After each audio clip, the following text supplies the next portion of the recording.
सबको जय यीशु सहाय, praise the Lord. आज के इस आराधना प्रार्थना में प्रभु यीशु मसीह के जीवित और सामर्थी नाम से हम सभी प्रार्थना परिवार के भाई बहन मिलकर हमारी अगुआ प्रभु की दास सिस्टर एस्थर, प्रभु के दास भाई राज, आप सबों का हार्दिक स्वागत करते हैं, हार्दिक अभिनंदन करते हैं। तो आइए हम इस आराधना प्रार्थना में बड़े विश्वास के साथ आगे बढ़ें।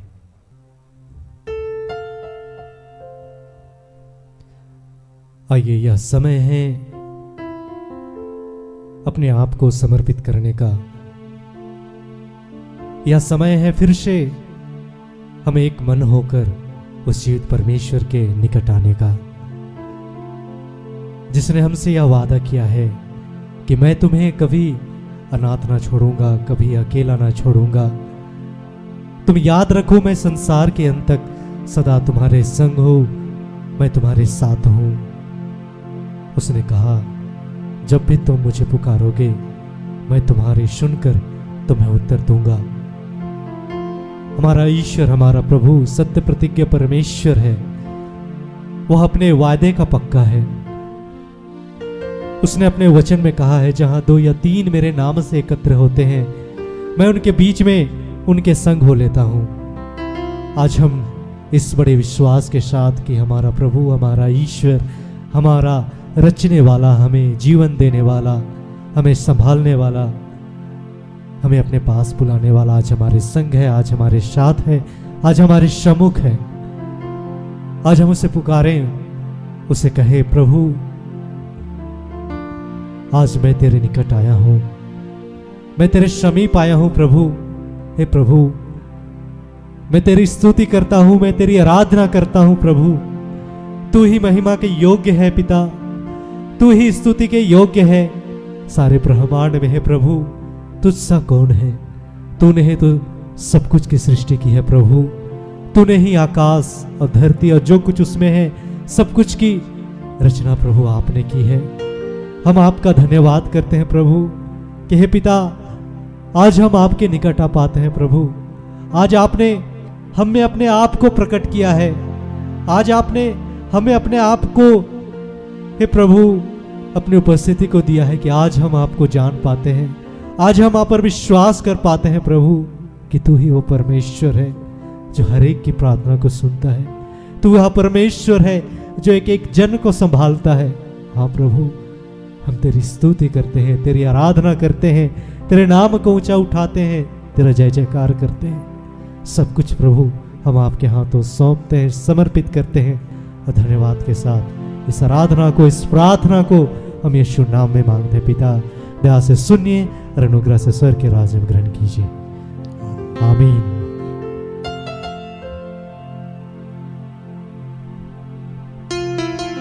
आइए हम बड़े विश्वास के साथ, बड़े आनंद के साथ उस ईश्वर की महिमा करें, उसकी स्तुति करें।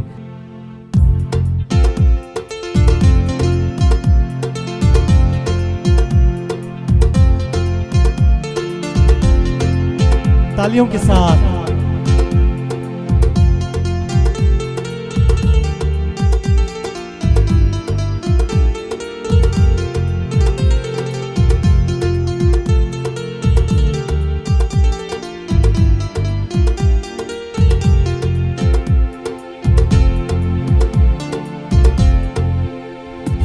आराधना महिमा स्तुति ओ प्रभु तेरी, आराधना महिमा स्तुति, आराधना महिमा स्तुति ओ प्रभु तेरी, आराधना महिमा स्तुति, आराधना महिमा स्तुति ओ प्रभु तेरी, आराधना महिमा स्तुति, आराधना महिमा स्तुति ओ प्रभु तेरी, आराधना महिमा स्तुति।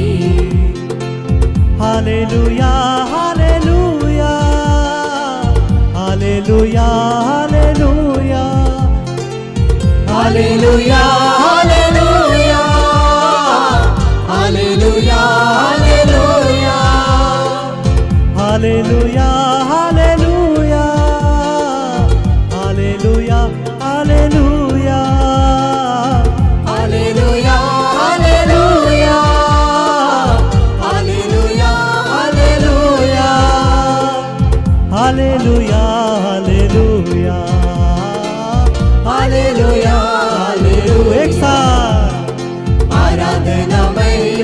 स्तुति, ओ प्रभु तेरी आराधना महिमा स्तुति, आराधना महिमा स्तुति, ओ प्रभु तेरी आराधना महिमा स्तुति।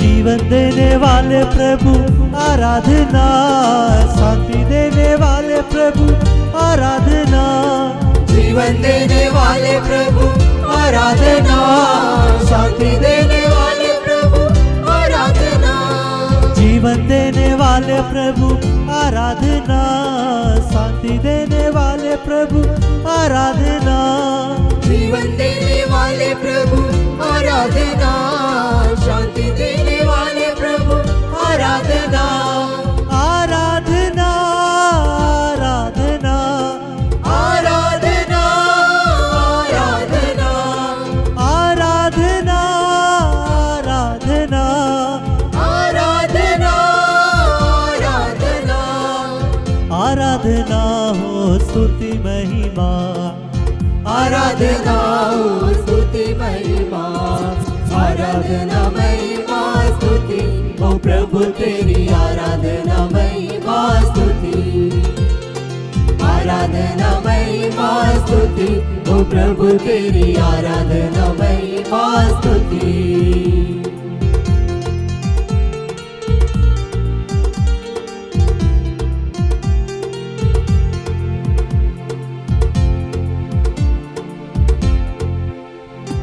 क्षमा देने वाले प्रभु आराधना, चंगाई देने वाले प्रभु आराधना, क्षमा देने वाले प्रभु आराधना, चंगाई देने वाले प्रभु आराधना, क्षमा देने वाले प्रभु आराधना, चंगाई देने वाले प्रभु आराधना, क्षमा देने वाले प्रभु आराधना, चंगाई देने वाले प्रभु आराधना, आराधना आराधना आराधना आराधना आराधना आराधना आराधना आराधना आराधना हो स्तुति महिमा, आराधना हो स्तुति महिमा, आराधना महिमा स्तुति, ओ प्रभु तेरी आराधना महिमा स्तुति, आराधना महिमा स्तुति, ओ प्रभु तेरी आराधना महिमा स्तुति। Hallelujah hallelujah hallelujah hallelujah hallelujah hallelujah hallelujah hallelujah hallelujah hallelujah hallelujah hallelujah, आराधना महिमा स्तुति, ओ प्रभु तेरी आराधना महिमा स्तुति, आराधना महिमा स्तुति, ओ प्रभु तेरी आराधना महिमा स्तुति, आराधना महिमा स्तुति, ओ प्रभु तेरी आराधना महिमा स्तुति, आराधना महिमा स्तुति, ओ प्रभु तेरी आराधना महिमा स्तुति, आराधना महिमा स्तुति, आराधना महिमा स्तुति।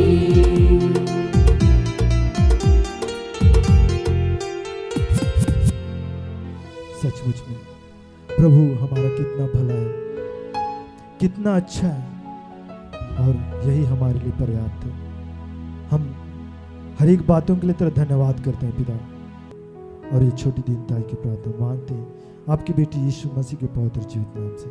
दया सुन और स्वर्ग के राज में ग्रहण कर, आमीन।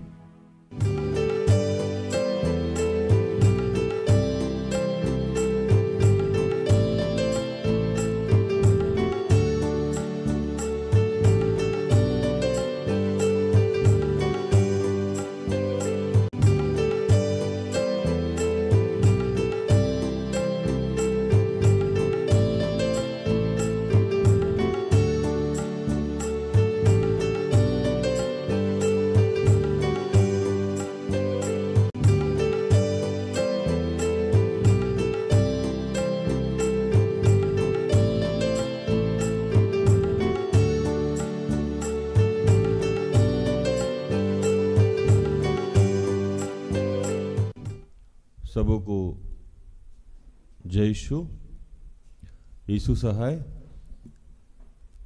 आइए हम प्रार्थना करेंगे कि हे दयालु पिता, हे स्वर्ग और पृथ्वी के सृजनहार, हे हम सबके रचयिता, हम तेरा धन्यवाद करते हैं आज के सुंदर और आशीषित दिन के लिए जो तूने एक नए अध्याय के रूप में हमारे जीवन से जोड़ दिया।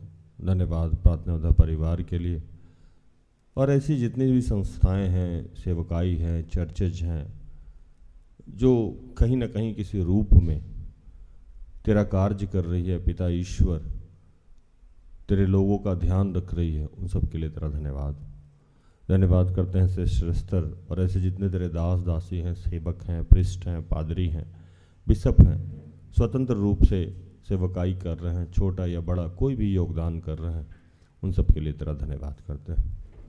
प्रभु तू जानता है कि गर्भ से लेकर अब तक हमने अनगिनत ऐसे कार्य किए हैं जो आपकी इच्छा के विरुद्ध है, उसके लिए तुझसे क्षमा चाहते हैं।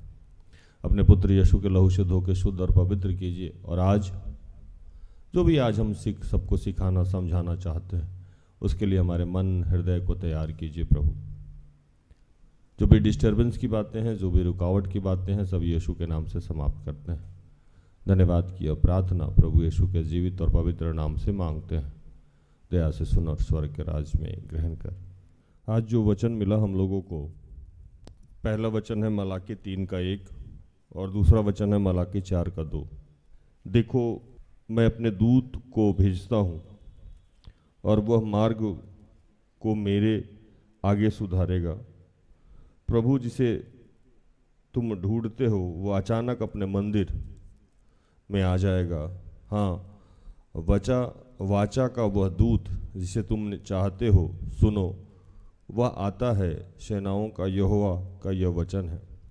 परंतु तुम्हारे लिए जो मेरे नाम का भय मानते हो, धर्म का सूर्य उदय होगा और उसकी किरणों के द्वारा तुम चंगे हो जाओगे और तुम निकलकर पाले हुए बछड़ों के समान कूदोगे और फांदोगे।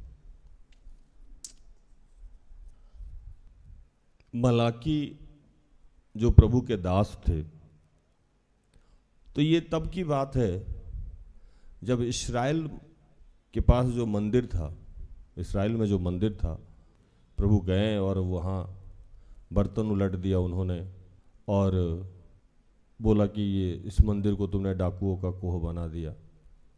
और भी बहुत सारी बातें उस मंदिर के बारे में बाइबल में लिखी गई है। जो लोग नए विश्वास में आ रहे हैं, जो नए लोग यीशु को मान रहे हैं, ईश्वर को मान रहे हैं, उनको मैं बताऊं कि वो मंदिर गिर गया था और वो मंदिर गिरने के बाद उसको फिर से उठाया गया और उसका पुनर्निर्माण हुआ। लेकिन जो लोग थे उसमें से बहुत सारे लोग ऐसे रह गए थे जिनका रवैया नहीं बदला। रवैया में अब क्या मतलब उनकी आदतें नहीं सुधरी।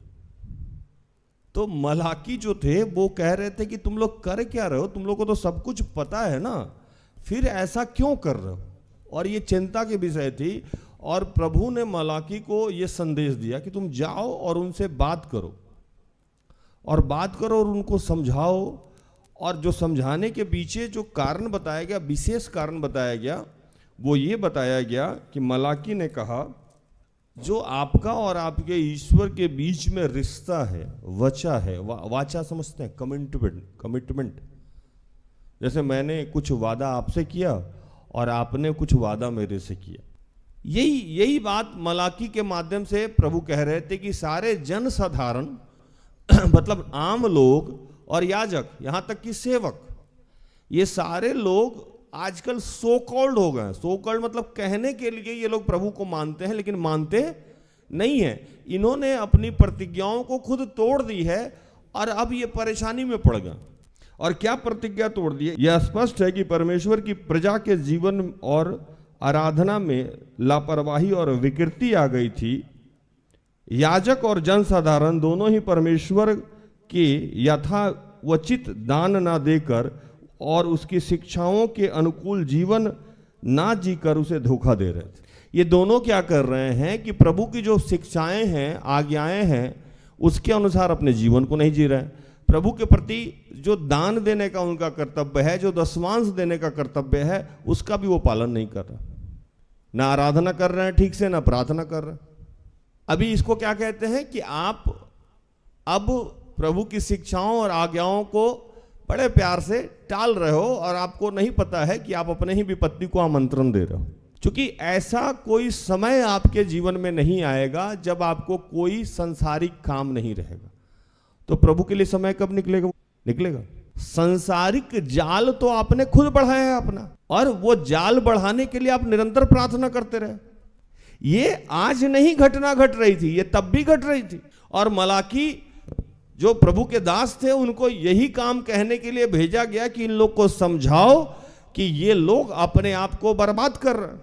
जिस नौकरी के लिए आप प्रार्थना कर रहे हो, जिस विवाह के लिए आप प्रार्थना कर रहे हो, जिस बच्चे के लिए आप प्रार्थना कर रहे हो, आपको नहीं पता है कि आपके जीवन में जब नौकरी होगी तो लायबिलिटी बढ़ जाएगी। आपके जीवन में जब आपका विवाह होगा तो लायबिलिटी बढ़ जाएगी। आपके जीवन में जब बच्चा होगा तो लायबिलिटी बढ़ जाएगी। और उस समय आप उसी बच्चे का हवाला दे रहे हो, उसी नौकरी का, उसी पढ़ाई का हवाला दे रहे हो, उसी पत्नी और पति का हवाला देके, और प्रभु से कहते हो प्रभु समय नहीं है, प्रभु बेवकूफ है।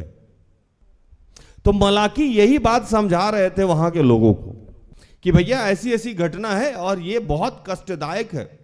लेकिन प्रभु ने उसको समझाया कि ये बात जाके समझाओ कि अभी भी इस हालात में भी जो तन मन से मुझे मेरी शिक्षाओं और आज्ञाओं को मानेगा, उसके लिए मैं एक दूत भेजूंगा जो उसके आगे आगे चलेगा, जो आज का वचन।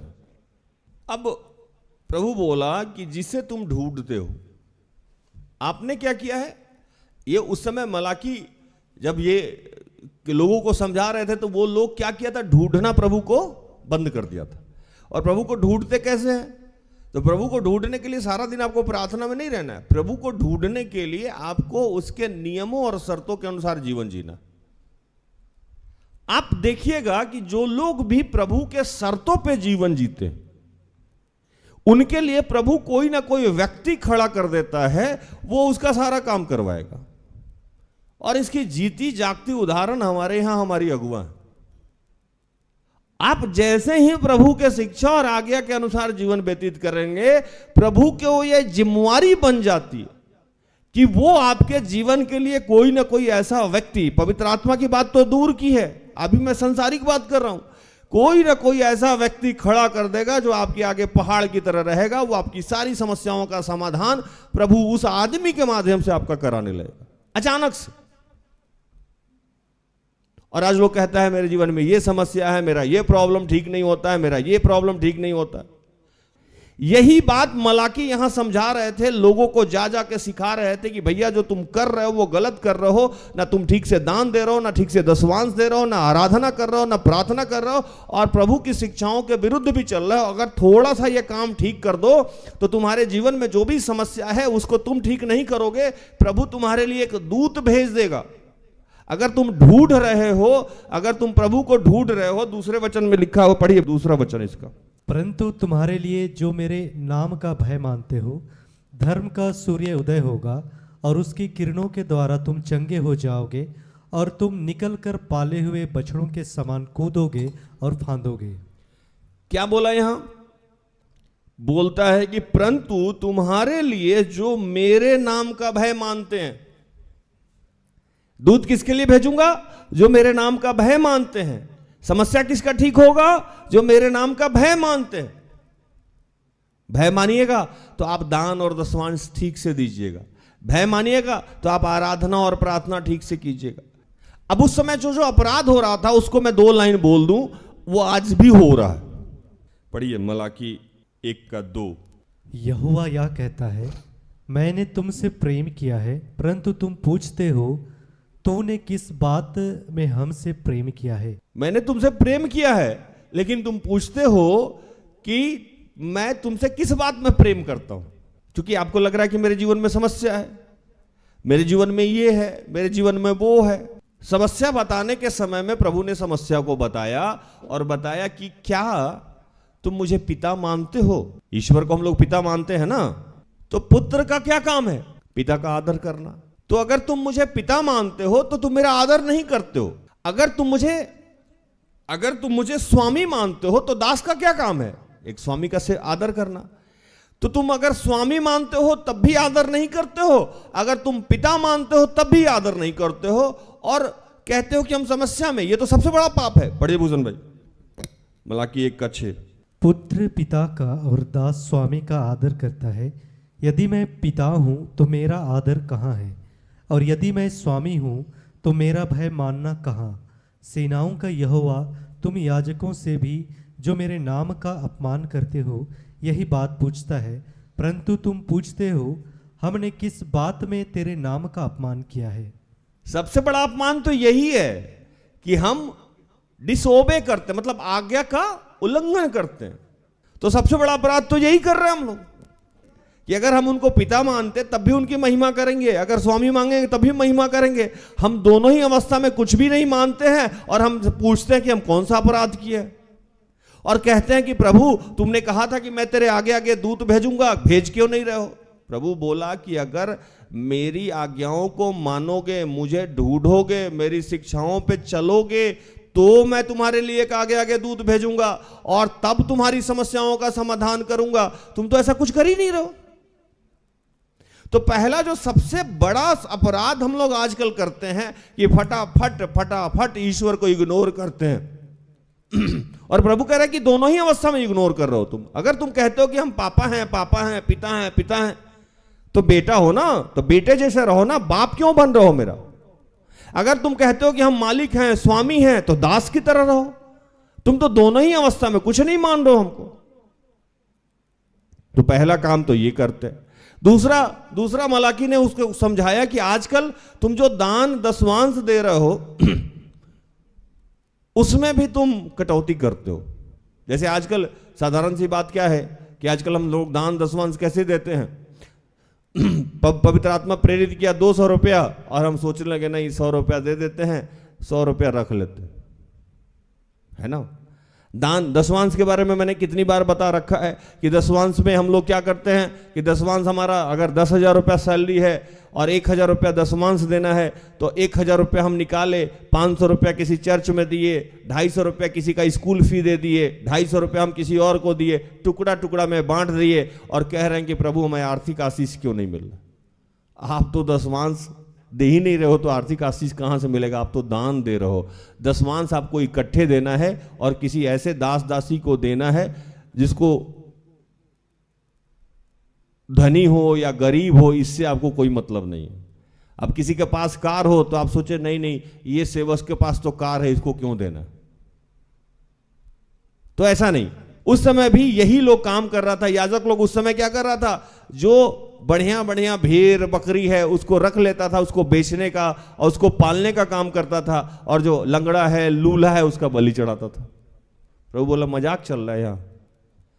एक तो तुम ठीक से आराधना प्रार्थना नहीं कर रहे हो, एक तो तुम टाइम पे चर्च नहीं जा रहे हो, एक तो जो मैं बोल रहा हूं वो सुनते नहीं हो, पिता कह के मेरे से सारा काम करवाना चाह रहे हो, और अपना तुम ना आदर कर रहे हो ना कुछ कर रहे हो। तो दूसरी बात उन्होंने ये कहा, और तीसरी बात उन्होंने कहा फेक कमिटमेंट। और ये फेक कमिटमेंट सबसे ज्यादा कहां चला गया है आजकल, पति पत्नी के बीच में। प्रभु बोला कि क्या तुम चर्च में आके या जहां भी तुम शादी किया वहां मैं उपस्थित नहीं था। उपस्थित था ना। जब मैं उपस्थित था तो मुझे हाजिर नाजिर जान के मेरे सामने तुमने अपने पत्नी का हाथ पकड़ा, मेरे सामने तुमने अपने पति का हाथ पकड़ा, और छोड़ कैसे दिया उसको। प्रभु कहा कि मैं सबसे ज्यादा स्त्री के त्याग पत्र से घृणा करता हूं, मतलब तलाक से घृणा करता हूं। आज देखिए हमारे समाज में कि सबसे ज्यादा विश्वासी लोग के घर में पति पत्नी का रिश्ता टूट रहा है कि नहीं टूट रहा है। पत्नी को छोड़ देना या पति को छोड़ देना, ये तो इतनी आम बात हो गई है जैसे इसका कोई महत्व ही नहीं है। प्रभु कहा कि मेरे सामने तुम हाथ थामते हो और मुझसे बिना पूछे, मुझसे बिना सलाह लिए तुम छोड़ देते हो, त्याग दे देते हो। उस आत्मा का तुम्हें ध्यान ही नहीं है। मुख्य 3 अपराध जिस पे मलाकी वहां बात कर रहे थे, पहला कि हम लोग पिता का आदर करना छोड़ दिए हैं, अगर स्वामी है तब भी हमको दास की तरह जीवन व्यतीत करना है। अगर हम जानते हैं कि संसार का मालिक वो है, हमारा जीवन, पानी, जल, थल, सांस सब वही दे रहा है, तब भी हमको झुक के रहना चाहिए। अगर हम समझ रहे हैं कि वो पिता है तब भी हमको झुक के रहना चाहिए, क्योंकि हम बेटा के तरह रहेंगे, बाप नहीं बनेंगे उसका। तो आदर करना तो हमने त्याग ही दिया है। दूसरा कि दान दशवांश जो हम दे रहे हैं अपने हिसाब से दे रहे हैं, अपने सुविधा से दे रहे हैं। प्रभु तो बेवकूफ नहीं है। प्रभु तो लिखा कि अगर अब तुम सही से दान दशवांश दोगे तो तुम्हारे जीवन में किसी भी भली वस्तु की घटी नहीं होगी। ये तो प्रतिज्ञा है प्रभु का। लेकिन आज सारे विश्वासी रोते रहते हैं, मेरा बीमारी नहीं जा रहा है, मेरा आर्थिक तंगी नहीं जा रहा है, मेरा कष्ट नहीं जा रहा है। उन सब के लिए आज का ये वचन है कि चेक कीजिए, आप दान और दशवांश ठीक से नहीं दे रहे हैं, कहीं ना कहीं आप चोरी कर रहे हैं, कहीं ना कहीं कुछ गड़बड़ कर रहे हैं, या पिता के आदर में आप कहीं ना कहीं गड़बड़ कर रहे हैं। आपके जीवन में समस्या आ ही नहीं सकती है। यीशु आया समस्या देने नहीं आया था, यीशु आया था हमारा उद्धार करने के लिए। इसीलिए तो यीशु समाचार है, वो हमारा उद्धारकर्ता के रूप में जन्म लिया। वो उसने जो जो कर दिया वो हमारे ऊपर अब लागू ही नहीं लगता। लेकिन आज फिर भी हम समस्या में हैं। तो समस्या में है तो मुख्य 3 कारण जिसपे आज मलाकी वहां यरूशलेम के मंदिर के आसपास जाके लोगों को समझा रहा था कि समझिए। तो पहला तो आदर में कहां कमी हो गई है ये देख लेना है। दूसरा दान दशवांश और प्रार्थना में कहां कमी हो गई है ये देख लेना है। और मुख्य जिसपे आज मैं बात कर रहा हूं, हम लोग धड़ल्ले से पत्नी का त्याग कर रहे हैं, धड़ल्ले से पति का त्याग कर दे रहे हैं, किसी और के साथ जाके रहने लग रहे हैं, किसी और के साथ जाकर जीवन व्यतीत करने लगे। वो मरे, वो सड़े, वो आत्मा का नाश हो, इससे हमको कोई फर्क नहीं पड़ता। इसलिए क्योंकि यहोवा तेरे और तेरी उस जवानी की संगनी और ब्याही हुई स्त्री के बीच साक्षी हुआ था, जिससे तूने विश्वासघात किया है। सबसे मुख्य विषय वस्तु पे आज सबको ये सोचना चाहिए। 3 चीज में बता के जा रहा हूं। प्रभु आज ये वादा कर रहा है कि मैं आपके आगे आत्मिक रूप से भी पवित्र आत्मा दूंगा, सहायक आत्मा, और सांसारिक रूप से भी मैं ऐसे ऐसे व्यक्ति खड़ा कर दूंगा जो आपके जीवन की समस्याओं का समाधान कर देगा। इसका उदाहरण आज से नहीं, मैंने तो शिष्य स्तर के बारे में बताया, और मैं यीशु के तरफ समय से भी उदाहरण आपको दे सकता हूं।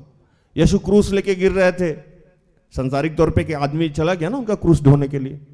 क्रूस ढोने के लिए जो ईश्वर के पुत्र हैं उनके लिए भी सांसारिक रूप से एक आदमी खड़ा कर दिया गया, क्रूस ढोने में उनकी मदद कर रहा है।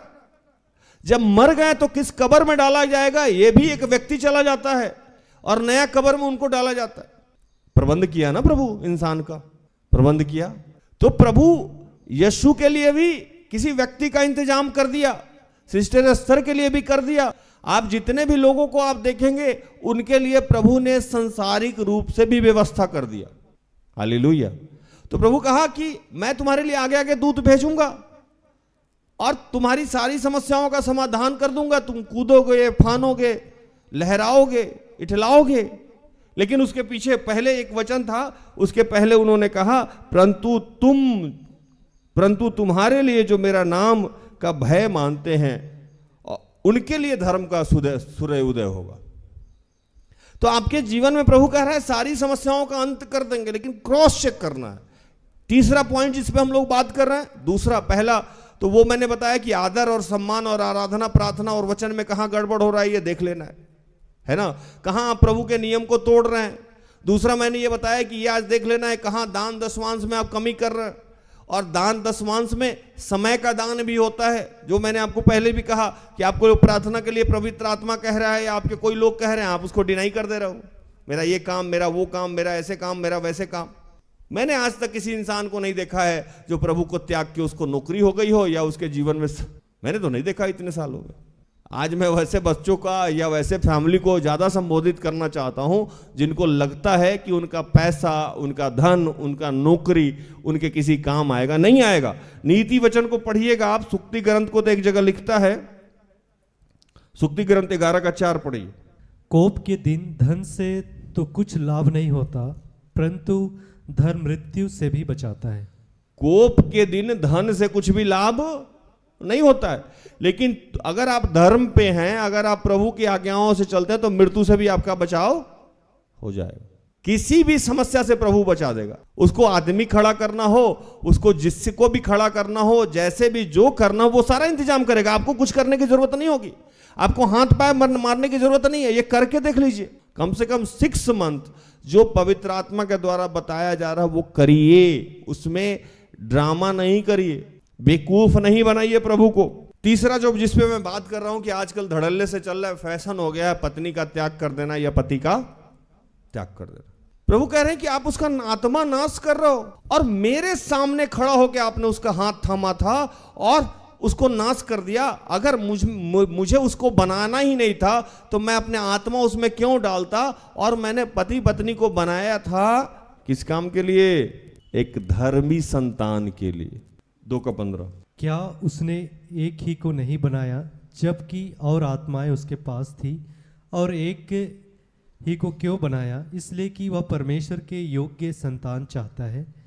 इसलिए तुम अपनी आत्मा के विषय में चौकस रहो और तुम में से कोई अपनी जवानी की स्त्री से विश्वासघात ना करे। और तीसरा जो सबसे बड़ा अपराध उस समय भी चल रहा था और आज भी चल रहा है, धड़ल्ले से हम लोग पति और पत्नी का त्याग कर रहे हैं, और हमारे घर में इतना क्लेश है, इतना क्लेश है, इतना क्लेश है उस जीवन से कि हमारा जो बच्चा हो रहा है वो जन्म से पहले ही अधर्मी हो जा रहा है, क्योंकि वो सीख वही रहा है जो आप कर रहे हैं। आप इतना लड़ाई क्लेश झगड़ा उतारू हैं, आप वो गलत हरकत कर रहे हैं, पति के साथ पत्नी के साथ मारपीट हो रहा है, गाली गलौज हो रहा है, तो आपका बच्चा हुआ भी तो क्या हुआ? वो धर्मी हुआ भूषण भाई? नहीं, वो अधर्मी हुआ। तो क्या फायदा है? ईश्वर पूछ रहा है कि आपके पत्नी को बना के या आपको बना के या आपके रिलेशनशिप को बना के क्या फायदा है? मैंने तो आप लोगों को दोनों को इसलिए बनाया था कि दोनों एक दूसरे का सहायता करेगा और मेरे लिए इस संसार के लिए एक धर्मी संतान को उत्पन्न करेगा। तो ना आप एक दूसरे के लिए भला कर रहे हैं, ना एक दूसरे का साथी बन रहे हैं। पति पत्नी का रिश्ता तो आज मजाक हो गया है।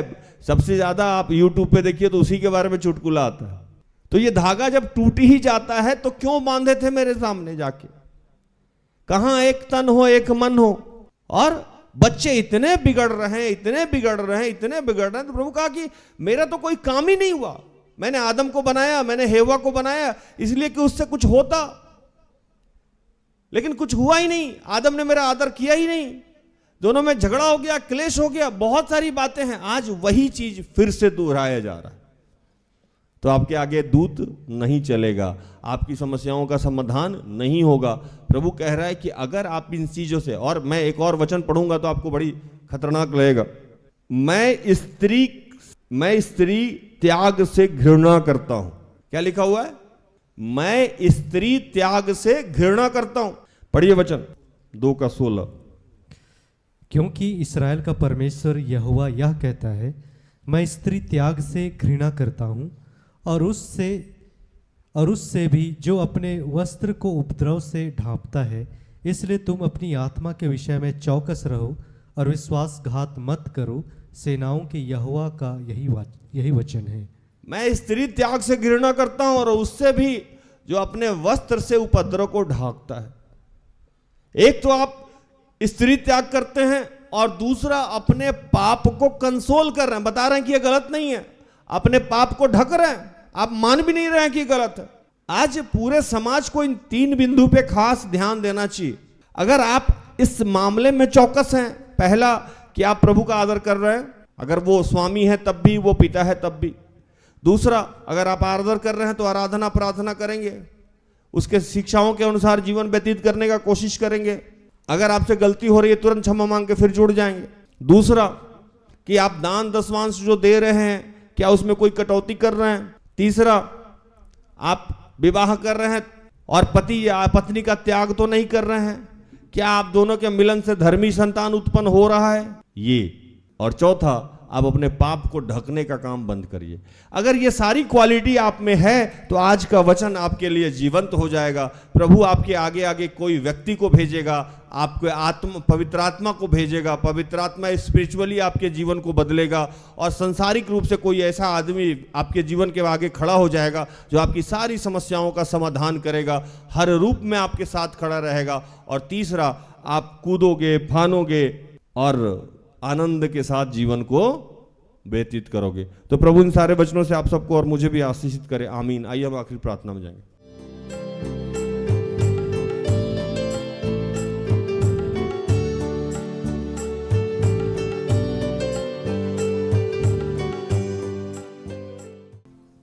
आइए हम प्रार्थना करेंगे, अपनी आंखें बंद करें। संभव है तो आप खड़े हो सकते हैं और उस पिता से क्षमा मांगे। सर्वप्रथम उससे धन्यवाद करें कि प्रभु आपने मेरे लिए एक दूत तैयार किया है जो मेरे आगे आगे चलता है, ऊंची भूमि को चौरस और समतल करता है, सांसारिक रूप से भी और आत्मिक रूप से भी। इस बात के लिए हम तेरा धन्यवाद करते हैं प्रभु। हमारी सारी समस्याओं का समाधान तू खुद ही करता है प्रभु, उसके लिए हमें कुछ नहीं करना पड़ता। लेकिन प्रभु जो हम काम हमें करना है, अगर तू पिता है तो हमें पुत्र की तरह आदर करना है, अगर तू स्वामी है तो हमें दास की तरह तेरा सम्मान करना है। इस कार्य में जब जब हमने कोई कमी की हो, जब जब हमने कुछ गलत किया हो, उसके लिए तुझसे क्षमा चाहते हैं। जब भी हमने दान दशवांश या समय दान देने में कोई भी अनियमितता की हो या उसको आधा अधूरा किया हो, प्रार्थना करते समय व्हाट्सएप चला रहे हो, गप कर रहे हो, कुछ खा रहे हो, कुछ पी रहे हो और दुनिया को ये बता रहे हो कि हम प्रार्थना में हैं, अपने पापों को वस्त्र से ढक रहे हो, प्रभु इसके लिए तुझसे क्षमा चाहते हैं। जब जब हमने वैवाहिक जीवन में अपनी पत्नी या पति का त्याग कर दिया हो, इसके लिए तुझसे क्षमा चाहते हैं प्रभु। और जहां जहां हमने अपने पापों को ढका है और उसको सही समझाने का कोशिश किया है, उसके लिए हम तुझसे क्षमा चाहते हैं प्रभु। आज हम सबको यह आशीष दे कि हर अवस्था में हम तुझ में बने रहें और तेरे इस आशीष को पाते रहें। तू हमारे आगे आगे एक दूत भेजता रहा, एक आगे आगे दूत भेजते रहे प्रभु, और हमारी सारी समस्याओं का समाधान आत्मिक और सांसारिक रूप से तू करता रहा। इसके लिए हम तेरा धन्यवाद करते हैं।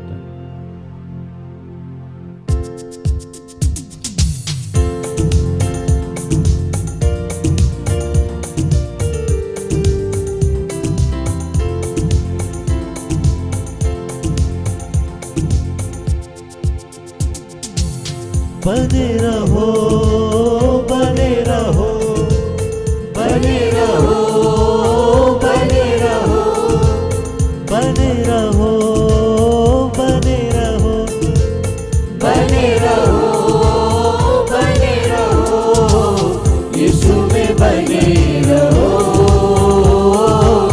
यीशु में बने रहो, यीशु में बने रहो, यीशु में बने रहो,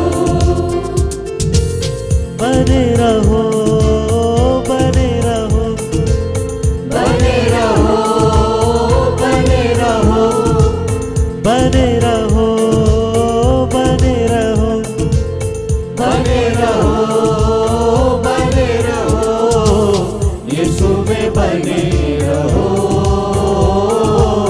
यीशु में बने रहो, यीशु में बने रहो, यीशु में बने रहो। हे पिता, धन्यवाद करते हैं पूरे विश्व के सेवक दास दासी के लिए, फादर के लिए, प्रिस्ट के लिए, बिशप के लिए, इन सब के लिए तुझसे प्रार्थना करते हैं प्रभु। जितने याजक हैं उनके लिए और जितने विश्वासी गण हैं उनके लिए भी तुझसे प्रार्थना करते हैं कि प्रभु आज के बाद से ये तुझे पिता माने, स्वामी मांगे, जो भी माने सही आदर करे प्रभु। और चाहे वो समय का दान दे रहा हो या दान दशवांश दे रहा हो प्रभु, उसमें कोई कटौती ना करे प्रभु, उसमें कोई खेल ना खेले पिता। धन्यवाद करते हैं हमारे जीवन में जो भी पति पत्नी दोस्त सहयोगी जिसे भी दिया गया है प्रभु, उसके प्रति हम विश्वासघात ना करें प्रभु। हम तेरा धन्यवाद करते हैं इन तमाम आशीषों को तूने आज हमें दिया है प्रभु। हमसे बात करें जो प्रोग्राम है जिसमें आपके बच्चों से आप हमारे शरीर के माध्यम से बात करते हैं प्रभु, उस प्रोग्राम पे आपका हस्तक्षेप चाहते हैं प्रभु। हर चीज के लिए आपका हम धन्यवाद करते हुए इन तमाम प्रार्थना को प्रभु यीशु के जीवित और पवित्र नाम से मांगते हैं। दया से सुन और स्वर्ग के राज में ग्रहण कर, आमीन।